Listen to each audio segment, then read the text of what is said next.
What's up, gamers? Welcome back to 180 MTG. My name is Ryan Overturf, and today I'm going to begin my look at my cube first impressions for Magic's newest release, that is Marvel's Spider-Man. I'm actually getting ready to go to the pre-release tonight, kind of excited to check the set out.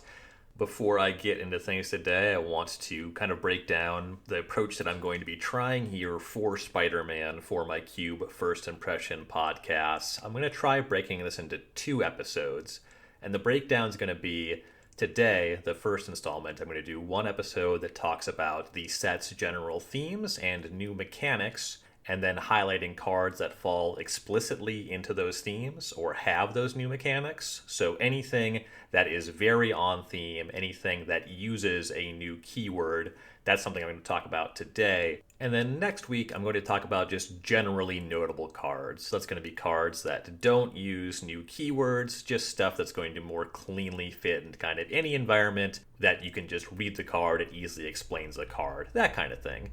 So today, themes and mechanics, cards that fall into those themes that have those mechanics. Next week, it's going to be anything else. It might be cards that play very well with the set mechanics, but stuff that doesn't explicitly call it out, stuff that more naturally fits in a broader range of environments without really needing to learn new keywords or be exposed to new keywords, I guess. And one more general note before we dive in today. Marvel's Spider-Man does have a couple cards outside of the main set being introduced into Magic. Marvel's Marvel Universe, I guess, is the tag for these cards. There's a handful of cards in the welcome decks that are going to have some unique cards for those. So those aren't standard legal. These are kind of at a newer player experience power level. There's some cool designs there. I imagine because everything is so heavily Spider-Man themed, that's going to be something going on with this set, obviously. People feel how they do about Universes Beyond. So some people are pretty cold on anything Spider-Man, and I think that there's going to be people that are pretty excited about anything Spider-Man. And that latter category, they're probably already looking at these Marvel Universe cards. They're probably already trying to pick up these welcome decks or the new cards from them if they want them. And in general, these cards are not breaking the mold. And I kind of think that Marvel's Spider-Man is a pretty tame set on balance anyway. But we'll talk about the cards. We'll let the cards do the talking. So let's look at what's going on in this set. There are, of course, returning mechanics. We see a good clip of sagas in Marvel's Spider-Man. That's something that we're going to see in a lot of these Universes Beyond sets. They really help for telling a story and kind of introducing you to a world. So you're going to see sagas in the set, but that's stuff that I'm not talking about this week because, again, these are returning mechanics. Connive also shows up in some significant percentage, a pretty cool ability to work with some of the new mechanics. And then, of course, there is a general theme of there being a lot of spiders, spider people. But many of them superheroes. There's heroes and villains that are pretty common in the creature type line here. I'm going to start today. Let's talk about spiders as a theme. Spider Typal, as it were. There are a number of cards in the Spider-Man set that shout out or benefit spider as a creature type. This is a historically, I will say, not very supported creature type, certainly as far as a creature type matters kind of thing. Like spiders matter is something that I have no recollection of ever happening in the history of Magic. I can think of some decks and some cards that utilize or are spiders, but the fact that they are spiders hasn't really mattered in the history of Magic, so we're seeing that kind of show up here. And this is not something I expect to make it into a lot of cubes, but there are some reasons. Let's take a look at some cards, and then I can talk about where you might want to employ these cards and where I might be employing these cards. The first is going to be Aunt May, 1 white mana, 0/2, legendary human citizen. Aunt May reads, whenever another creature you control enters, you gain 1 life. If it's a spider, put a +1/+1 counter on it. So Aunt May herself is not a spider. This is not a card that you're really using to build a spider deck. And unless you're doing like a Spider-Man cube, there's not going to be too many cubes that are going to have the volume of spiders as individual cards you need to make something like this work. Where I see this as appealing, of course, this is a Soul Warden type effect. Of course, if you're trying to gain life as a thing that matters, this is a card you could explore.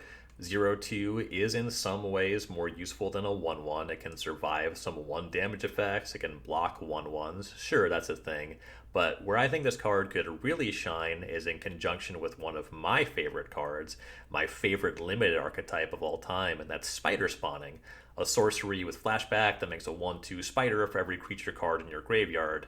If you have Aunt May, it's going to make it so all those spiders enter as 2/3s instead of 1/2s, which, it doubles your clock. It makes them that much better as blockers.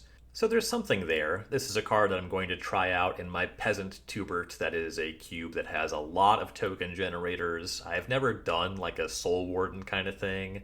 I have generally been a fan of cards that gain life in that environment, largely because there's so many like Blood Artist effects or Sacrifice. The Sacrifice archetype can deal huge chunks of damage, so ways to pad your life total are meaningful there. And a spider spawning deck is typically pretty long on creatures. You need to be able to get a lot of creatures into your graveyard, so a Soul Warden effect, it can naturally play well there, and that specific interaction where the Aunt May just turns all your spider spawning tokens into 2/3s, I think that could be really significant. So I'm going to try that out there, see how it feels as a standalone card. I think that that's more important than it specifically pumping spider spawning, but there is infrastructure there that could make this meaningful, so I'm certainly willing to give it a try. Another notable Spiders Matter card is Spider Punk. Spider Punk is a legendary spider human hero for 1 and a red. It's a 2/1 with Riot. Riot, which we haven't seen in a minute, reads, this creature enters with your choice of a +1/+1 counter, or it gets haste. Spider-Punk says other spiders you control have Riot. Spells and abilities can't be countered, and damage can't be prevented. So this is another card that you could use in conjunction with spider spawning. You can make your spider tokens hasty, or give them the +1/+1, just like Aunt May does. I think mostly this is a card that people might look at not really for those spider synergies, but more for the utility of making it so your other spells and abilities can't be countered, and also so damage can't be prevented. That can come in clutch against some really historically powerful cards like Mother of Runes or the One Ring. You can get around protection, stopping you from damaging your opponent. I don't know that Spider-Punk is good enough on rate to fit in environments with these cards. It's a 2-mana 2/1, it's in red, like red's going to be an aggressive color in the overwhelming majority of cubes. This one can't really hang with a lot of the most powerful things going on, but those interaction points do matter, even if you're unlikely to have any kind of spider synergies. I think mostly this is a card that's going to show up if you are trying to build a Spider-Man cube. Spoilers, I'm going to build a Spider-Man cube. I really enjoy this IP. But for most environments, this is just a neat card that has some useful text. It's not going to be really a staple anywhere, but there's something that's likable in some cubes. That damage can't be prevented, the spells can't be countered. These abilities play in my Tempo Tubert. It's just that I'm not looking for a creature like this for that environment. Red is really honed in on prowess as kind of what red is doing there. There's a color-based archetype, and Spider-Punk really doesn't fit into that mold.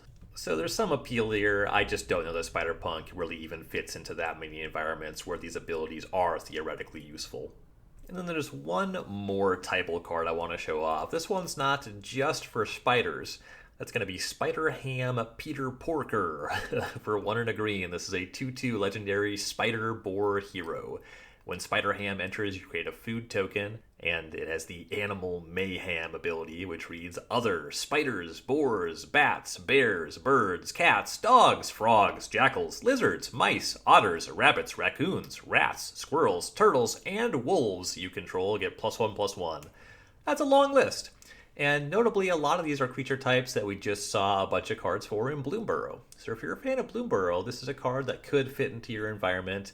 The aesthetic is very different. We see a taxi cab in the art here. This is very clearly a superhero swinging through New York City. Like, this is a Spider-Man.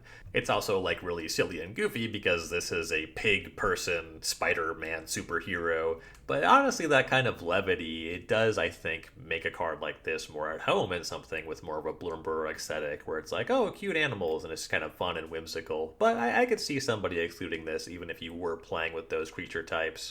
Mostly this card is notable because just like spiders, this is a long list of creatures. Even those creatures that got a lot of support in Bloomburrow, they don't have that much historic support. So if you want to explore any of these as a meaningful creature type, Spider Ham is something you could look at in your cube.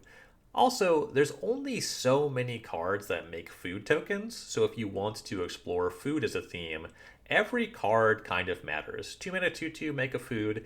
It's not that remarkable, and maybe you're not going to have any of these other creature types to really get the bonus and use the entire card here, but it is worth noting. If you're working on something that specific, that niche, certainly if you're trying to build a 360 or 540 or larger cube, every card that contributes to your theme matters, so this is a card worth knowing about. Alright, now let's look at some of the mechanics in this set. The first I want to talk about is Webslinging. Webslinging is an alternate cost mechanic that's going to have some kind of mana cost associated, and then every webslinging cost is also going to involve returning a tapped creature you control to its owner's hand. So the creature has to be tapped, you have to have a creature to return it to its owner's hand, and then you can pay whatever mana cost is associated with webslinging something and then play it for that cost instead of its usual mana cost or its other usual timing restrictions. So the first card I want to talk about is Arachne Psionic Weaver. This is 2 and a white for a 3/3 legendary spider-human hero. It has web-slinging for 1 white, so for 1 white mana, and then also returning a tapped creature you control to your hand. You can play Arachne for that cost. And as Arachne enters, you look at an opponent's hand, then choose a card type other than creature, and spells of the chosen type cost 1 more to cast. So this is kind of a Thalia-esque ability. This is the kind of card that can be really irritating for a high volume spell combo deck, like a Storm deck, to kind of slog through. In general, I do think the restrictions of having to choose a card type that's not creature is going to mean that this ability is not too strong against a lot of matchups. I think there's a lot of 3 mana cards that I'd be more interested in playing than this one, but it can matter, and I think specifically if you want to push that web slinging, if you have some kind of even like a blink theme, picking up like a Thraben Inspector, putting this on the table on turn 2, that's pretty strong. Also, you play your Inspector, you get to look at your opponent's hand with the Arachne, maybe mess up however they're trying to curve out. You can make a sweeper cost 1 more. This stuff is all real. I think that this card is definitely playable. Realistically, even environments that want this, you're going to have to tangle with that. Do I want spider heroes in my cube? And there's people that are not going to be interested in that kind of thing. This card is worth trying, and if you have like a 540 card vintage cube, I think this card is like pretty real. I don't think it's going to crack it for like a 360 card vintage cube. But this is a real card. It has powerful abilities. This is useful. The rate is just solid. 3 mana, 3/3. It's not bad. There's a lot of competition there. But that web slinging, that's the meaningful thing. Being able to pick up Thraben Inspector, being able to play this with something like Birds of Paradise or Llanowar Elves to really quickly get on the battlefield. This is a real card worth noting for high power environments. And the other card that I want to note here, this card doesn't actually have this mechanic, and I think it's just because it's a land, you're not actually casting it, so they couldn't just give us mechanics that spells have. It's a little bit weird, but it's an honorary card with web slinging. That's going to be Urban Retreat. It's a land that enters tapped. It can tap to add green, white, or blue, so any of the Bant colors to your mana pool. And then for 2 generic mana, you can return a tapped creature you control to its owner's hand and put this card from your hand onto the battlefield, activate only as a sorcery. So honorary web slinging there. What's important about this card is it doesn't count as your land drop for the turn if you're using that ability to return a creature to your hand. You just get an extra land. You gotta work for it. You have to have a tapped creature on the battlefield to return to your hand. It costs 2 mana, so it's like a rampant growth you work hard for. But importantly, it makes 3 different colors of mana. Bant is typically the color spread where we're going to see something like a blink theme. So this plays really naturally there. Again, you can pick up your cheap value creatures. Thraben Inspector, of course, is the big one that comes to mind.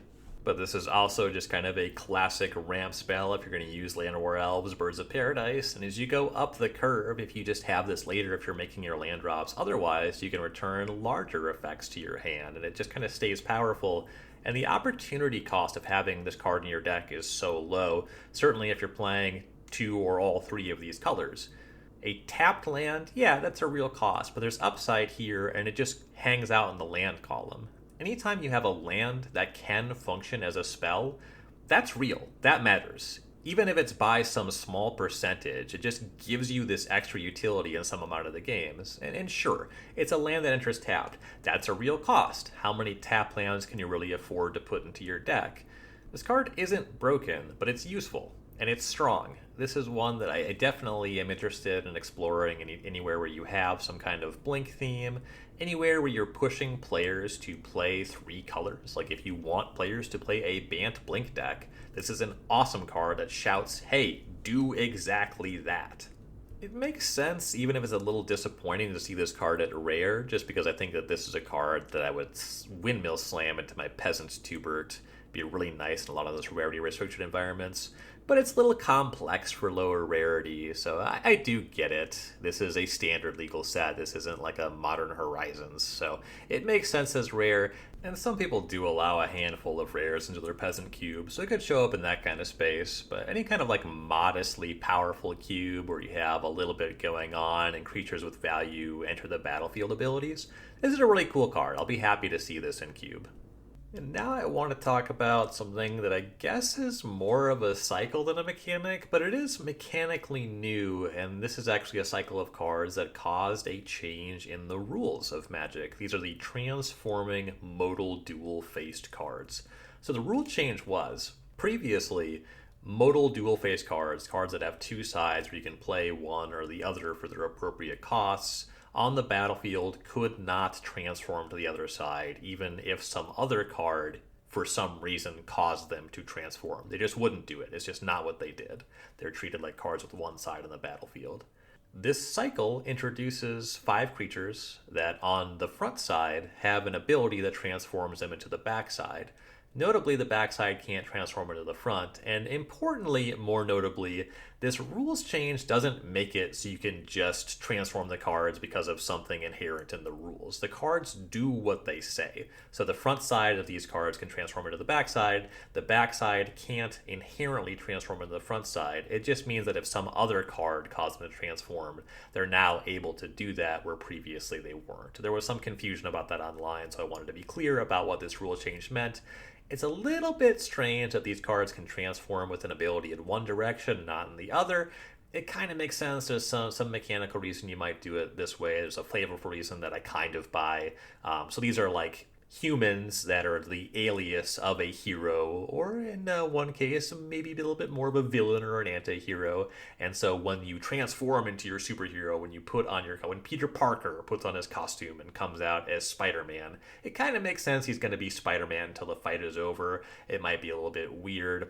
And honestly, it's probably more of a power level thing than anything to stop these from just infinitely going back and forth. And the kind of repeatable player pattern cannot be very fun. You're kind of trapped in a game where that's the only thing that happens if they get the power level wrong, blah, blah, blah. Anyway, let's talk about some cards. Let's start with Peter Parker here. So one thing I also guess want to say about the cycle before I dive in, these are all cards that are monocolor on the front side as their human alias, and then they have a 3-color ability to transform. I was going to say that these are all allied shards. That's not true. Exactly one of these uses an enemy color of 3 colors. So it's 5 cards that are 3 colors. It's a little bit imbalanced in how the colors are represented. It's more about the character's flavor than anything, which is a little strange, but it makes sense in terms of the individual card designs anyway. Okay, so Peter Parker. Peter Parker is 1 and a white for a 0/1 legendary human scientist hero. When Peter Parker enters, you create a 2/1 green spider token with reach, and then for 1 and a green, a white, and a blue, you transform Peter Parker, which you can only activate as a sorcery. When you transform Peter Parker into Amazing Spider-Man, he is now a 4/4 legendary spider-human hero with vigilance and reach, and says each legendary spell you cast that's 1 or more colors has Webslinging for green, white, blue. So for Bant, you can pay that 3 the full Bant mana and return a tapped creature to your hand to cast a legendary spell.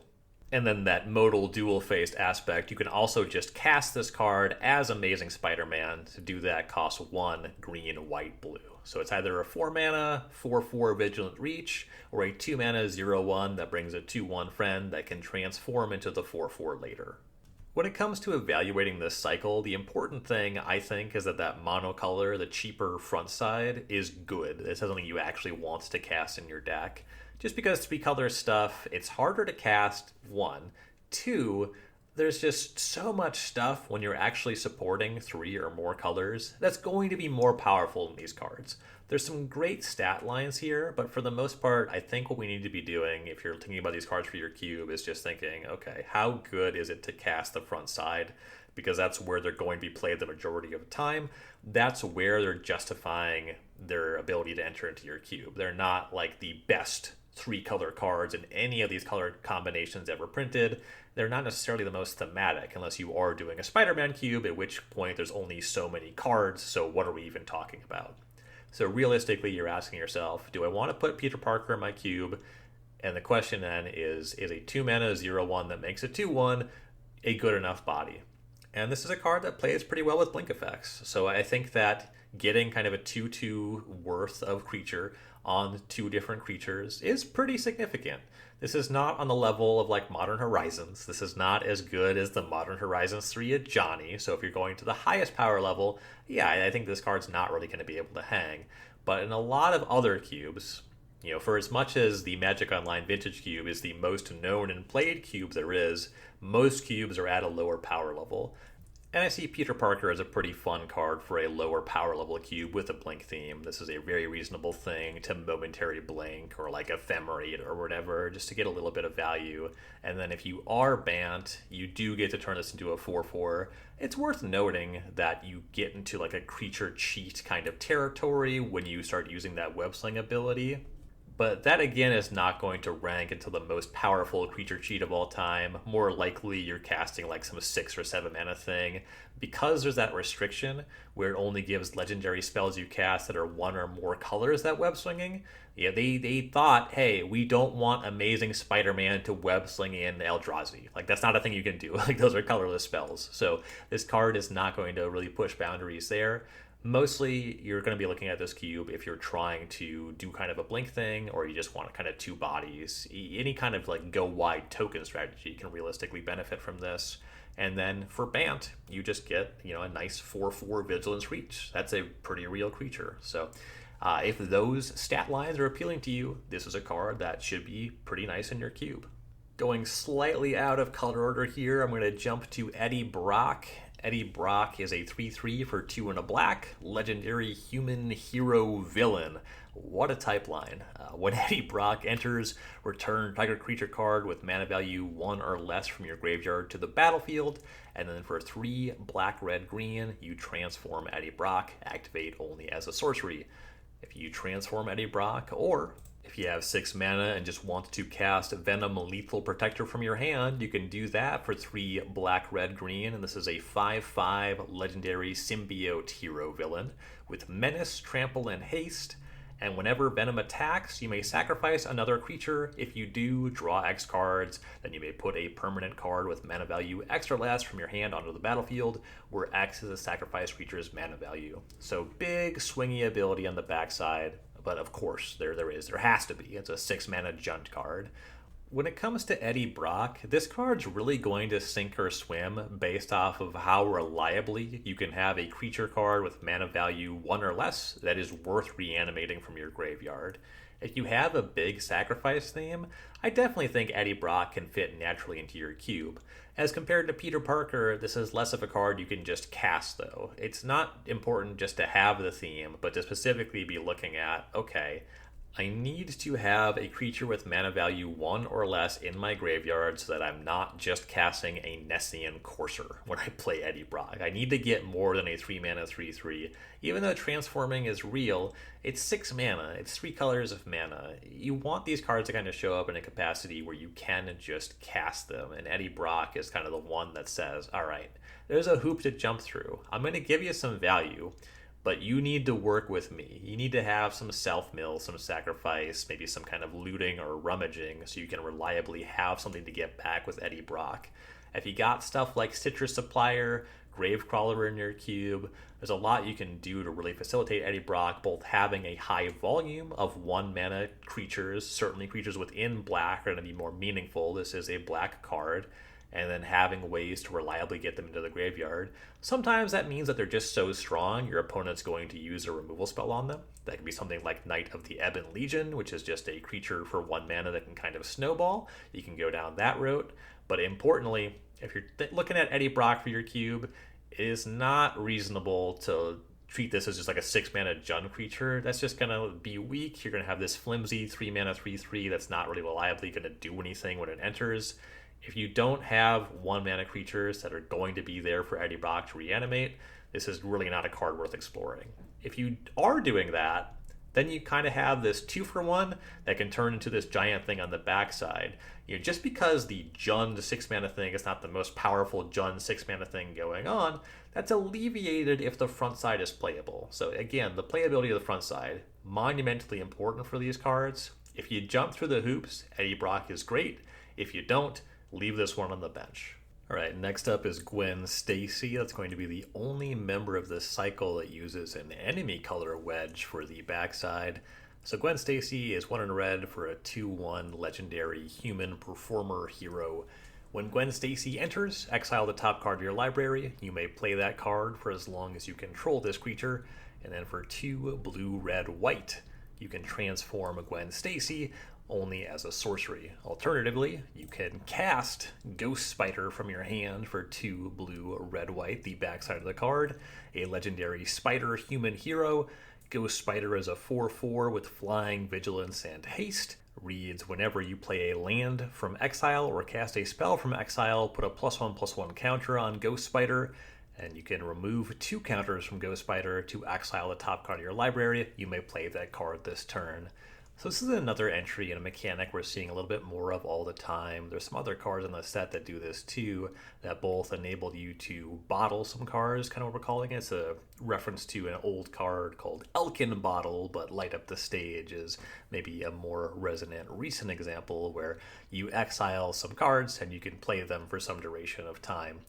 Gwen Stacy is actually pretty strong in this regard.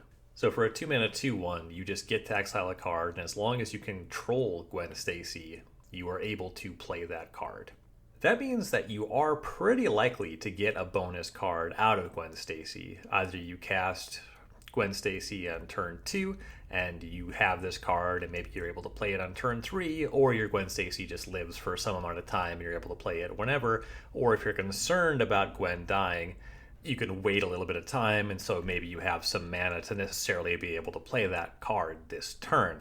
Importantly, if you're trying to do that kind of thing, a mistake that I see players make all the time before they play this kind of effect is they'll just play their land from hand without really thinking about it.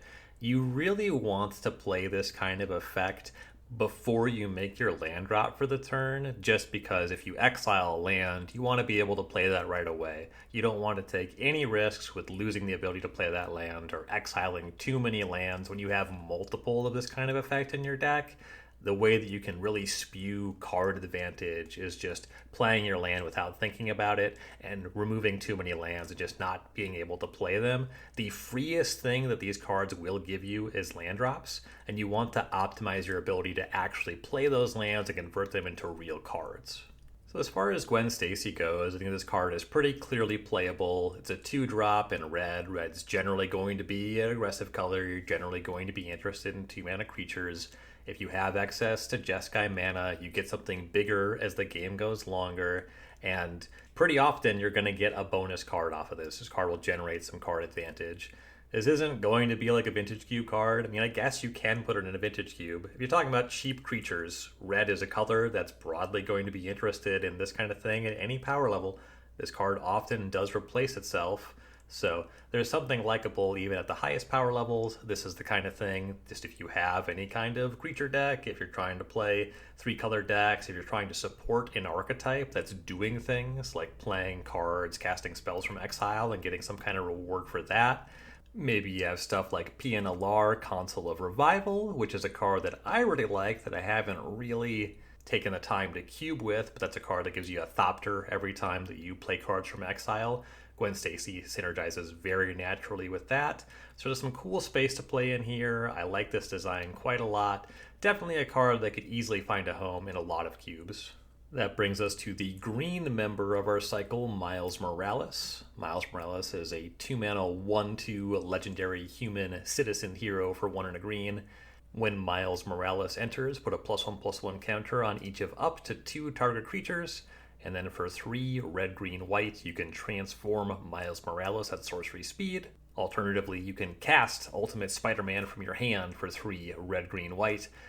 Ultimate Spider-Man is a 4/3 legendary spider-human hero with first strike and haste. He has the ability Word Camouflage, which reads 2 mana. Put a +1/+1 counter on Ultimate Spider-Man. He gains hexproof and becomes colorless until end of turn. And then whenever you attack, double the number of each kind of counter on each spider and legendary creature you control. So I guess this is technically one of those spider Typal cards. There's a number of other ones in this set.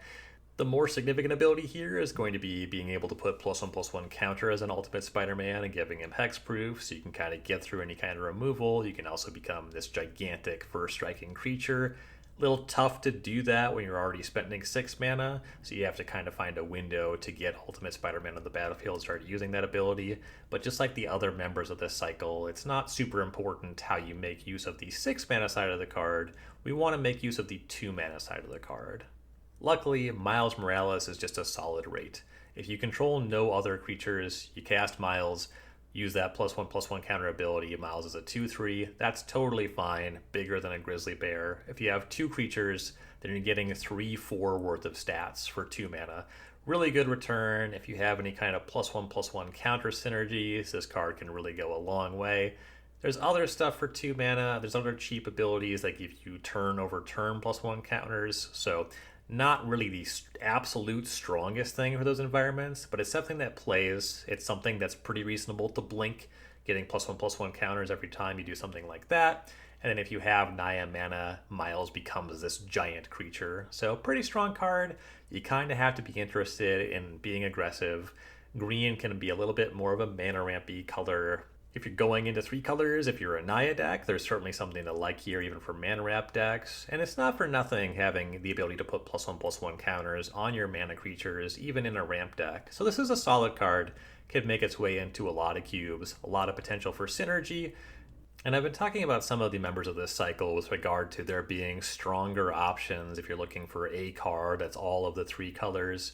When it comes to Naya, the competition is actually just a lot less competitive. Like, there's a lot fewer Naya cards that are really just appealing as individual cards. So if you are one of those cube designers, maybe one of your cubes, you have a card for every set of 3 colors, every wedge or shard or whatever. Miles Morales is a pretty reasonable option for your Naya card. It's a little cheaty. It's just a solid green card, but yeah, sometimes when you have a hard rule for yourself, it makes sense to fudge it just because the rule itself is not inherently fun. And now it's time to circle back to the blue entry in our cycle. It's Norman Osborn. Norman Osborn is a 1/1 for 1 and a blue, a legendary human scientist villain. Norman Osborn can't be blocked. And whenever Norman Osborn deals combat damage to a player, he connives. Little refresher on connive: you draw a card, then discard a card, and if you discarded a non-land card, you put a +1/+1 counter on the conniving creature. And then Norman Osborn, of course, has a transform ability. For 1 blue, black, red, you can transform Norman at sorcery speed, or you can cast Green Goblin from your hand for 1 blue, black, red. Green Goblin is a legendary 3/3 goblin human villain with flying and menace. Spells you cast from your graveyard cost 2 less to cast, and he's got the goblin formula, which means each non-land card in your graveyard has Mayhem. The Mayhem cost is equal to its mana cost. I saved this one for last because Mayhem is where we're going next. It's a new keyword in the set. Mayhem simply reads, you may cast a card from your graveyard for its Mayhem cost if you discarded it this turn. Timing rules still apply. So it's kind of a riff on Madness, but whereas with Madness, if you discard a sorcery or a spell you could only normally cast at sorcery speed, you can still cast it at any phaseless turn, you can still cast it at any player's turn. With Mayhem, you have to play stuff at sorcery speed. So what Green Goblin does is just says any non-land card in your graveyard that you have discarded this turn, you can cast for its mana cost. Pretty good value card here. That cost reduction is pretty nice on the backside. If you have other discard outlets, you can kind of keep going. Notably, there's no way to discard additional cards on Green Goblin, so you have to maintain some other kind of discard outlet after you transform Norman and lose your kind of looter Illicore ability there. But there's some decent avenues for value here. There's a lot of different ways to draw and discard cards. There's a lot of instances of sorceries that can loot or rummage, and plenty of other creatures. other permanents, planeswalkers that can activate for this kind of ability and give you value this way. But just like every other member of the cycle, we're mostly looking at the front side of the card. We have a ton of different merfolk looters in the year 2025, but Norman Osborn is actually pretty solid in this department.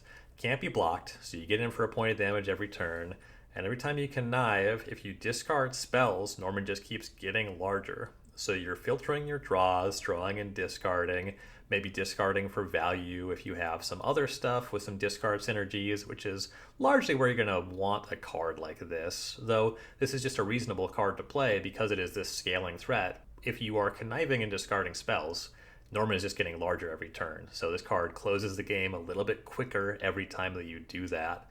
This is a really solid card for a blue creature on the front side. The most significant barriers for including this card is going to be the complexity, having that 3-color ability there on the card instead of just being a more traditional Looter Core, Merfolk Looter, or whatever, and of course the Spider-Man aesthetic. I know that some people are just not going to put cards that really look like Spider-Man stuff. Green Goblin, I definitely hear people talking about not liking this card called Green Goblin, and it's not green, it's in fact 3 colors that aren't green. I get it. And this is one of the cards where the internet is really latched on to the Universes Within version of this card that's in the Spider-Man sets and the digital clients. Fleam, I think is what it's called, the Green Goblin analog. Fleam. I have no idea what the front side is. I think that this is a card that would show up in a lot of cubes with that in-universe version. And I like this card. I like this rate. I'd be happy to see it in a cube. I would not object to anybody abstaining from putting this card in their cube. I have to imagine there's some people that are going to go out and get this altered to be Fleam, which would be pretty funny. The text box here is nice, though. This is a cool card. And now to focus a little bit more on that last mechanic in the set, Mayhem. So Green Goblin gives spells Mayhem, but stuff that has Mayhem on its own functions a little bit differently. So if a card has Mayhem, it's going to have some kind of Mayhem cost that's typically different from its normal casting cost. And it just reads, you may play this card from your graveyard for its Mayhem cost if you discarded it this turn. So let's talk about another Green Goblin. This is going to be the ultimate Green Goblin, a red-black hybrid creature. So for 1 and 2 black or red hybrid mana, you get a 5/4 legendary Goblin villain. Reads at the beginning of your upkeep, discard a card, then create a treasure token, and has Mayhem for 2 and then 1 black or red hybrid mana. So it's always 3 mana, whether you're casting it from your hand or if you are using the Mayhem cost to discard it and play it from your graveyard. The Mayhem cost is a little funny, honestly, because you have 2 hybrid mana to normally cast from your hand. It's the exact same mana value. You're still spending 3 mana to Mayhem it, but it's only 1 hybrid mana, so it's like a little bit easier to cast, but it's not that different. The important thing is you're just getting value if you're able to discard this away and play it from your graveyard. And this card is worth highlighting because when it comes to discard decks, this is something that I've been cubing with for many years. I have a Madness archetype strongly seated in my Spooky cube. Cards that give you something when you discard them and then are also discard outlets themselves are really important for supporting these kinds of archetypes. You want to be drawing and discarding cards, you want stuff that plays out of the graveyard, and you want to be able to continuously discard cards.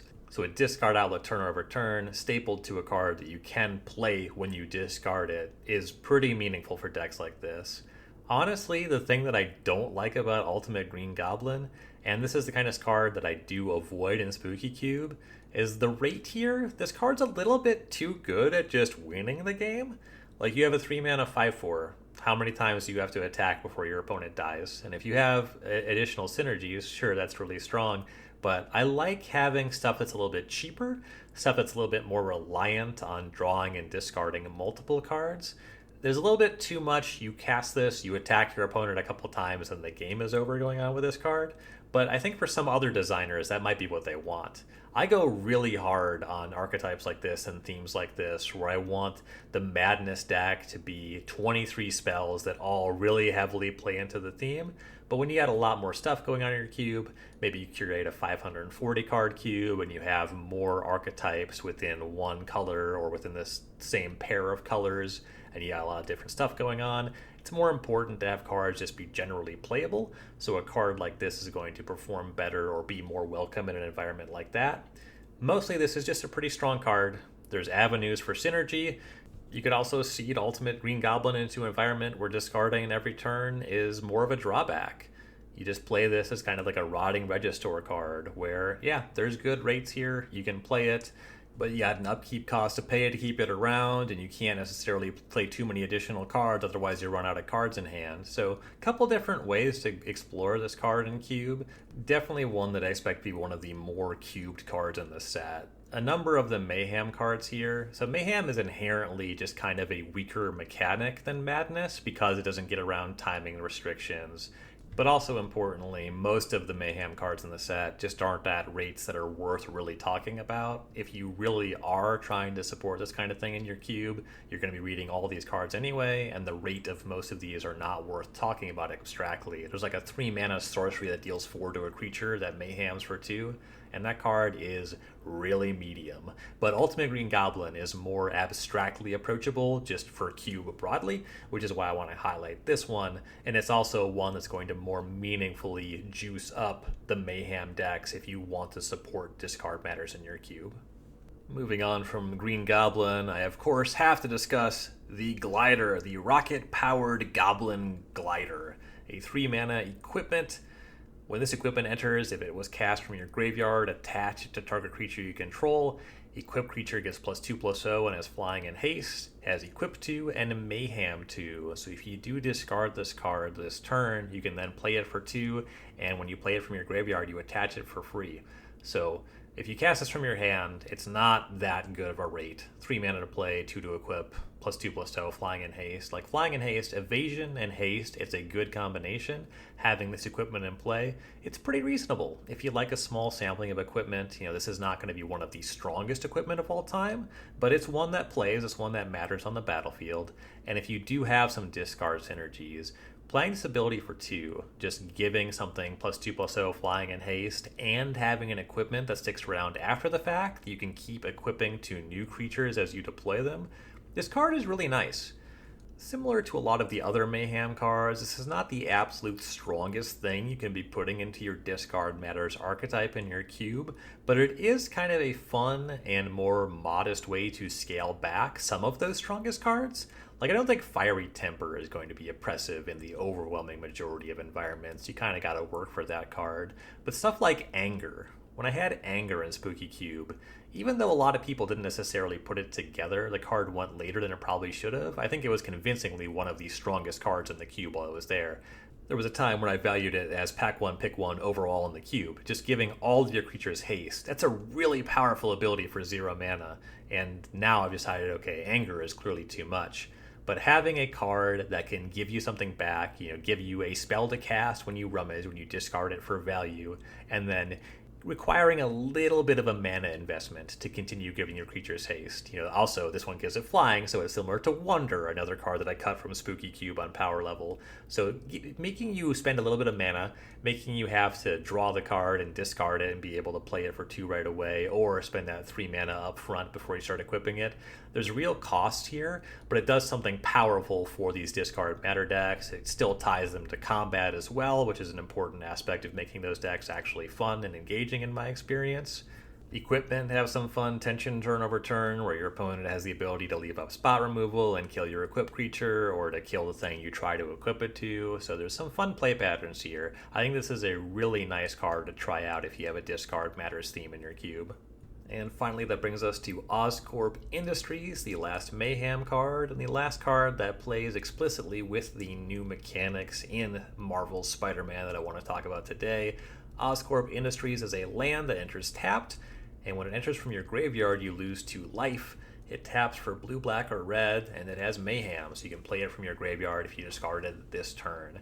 Blue and red are really long on looting effects, rummage effects, cards that let you discard for value. You definitely get some of this in black as well. And anytime that you have a card that naturally is just good to discard, similar to Madness, Mayhem, just stuff that you want to be discarding, is going to meaningfully contribute to your deck. There's stronger engines to build once you get things off the ground, but every card that just plays well with your themes, and similar to what I was saying with Urban Retreat, stuff that's just attached to lands where Oftentimes, your discard matter deck is going to want to be Grixis, or at least two of these colors. So it's a land that's going to be good in your deck, and it has an ability that synergizes with cards in your deck.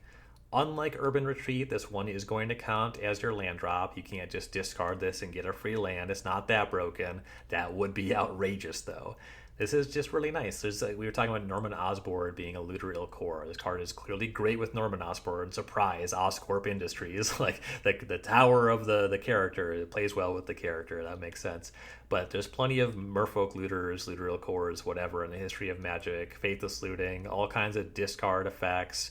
Fear of missing out. Just discard a card to draw a card, or draw cards and discard cards. There's so many cards in Magic. There's tons of cards in my spooky queue that are going to naturally be able to discard this. And ideally, the decks that play cards like this are going to have more cards that let you make use of every discard, but just a land that naturally plays well in these decks, that produces the right colors that they want, that produces 3 different colors of mana.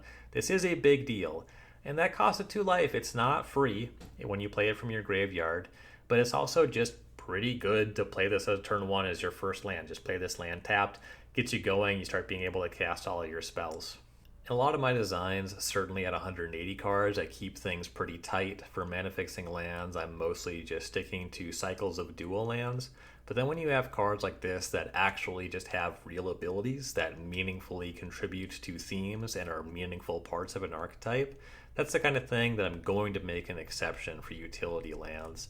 I haven't really fully mapped out the updates I'm going to make to my cubes with this set yet, but this is definitely a strong consideration. It's one that I think is pretty likely to make its way into Spooky Cube, even though it maybe is a little bit weird kind of getting into asynchronous cycles with this kind of thing, just having an odd Grixis land. But it's something that just plays so well in those colors that I am willing to explore it. This is a really cool cube card, and one that I'd be happy to see in some cubes.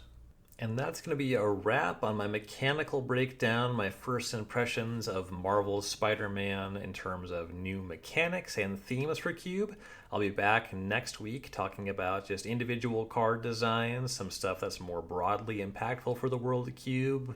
I'm feeling pretty satisfied with the length of this episode at the very least, but if you have some feedback on kind of the format here, I maybe wait until next week to see how the individual card breakdown goes. But I think I like this idea of kind of a 2-parter, focus on mechanics and then just talk about cards. But we'll circle back. We'll talk about that next week. For now, thank you for listening. Definitely appreciate you taking the time to like, share, subscribe, comment, everything like that. And I'll be back next week talking more Cube, talking more Spider-Man. Later, gamers.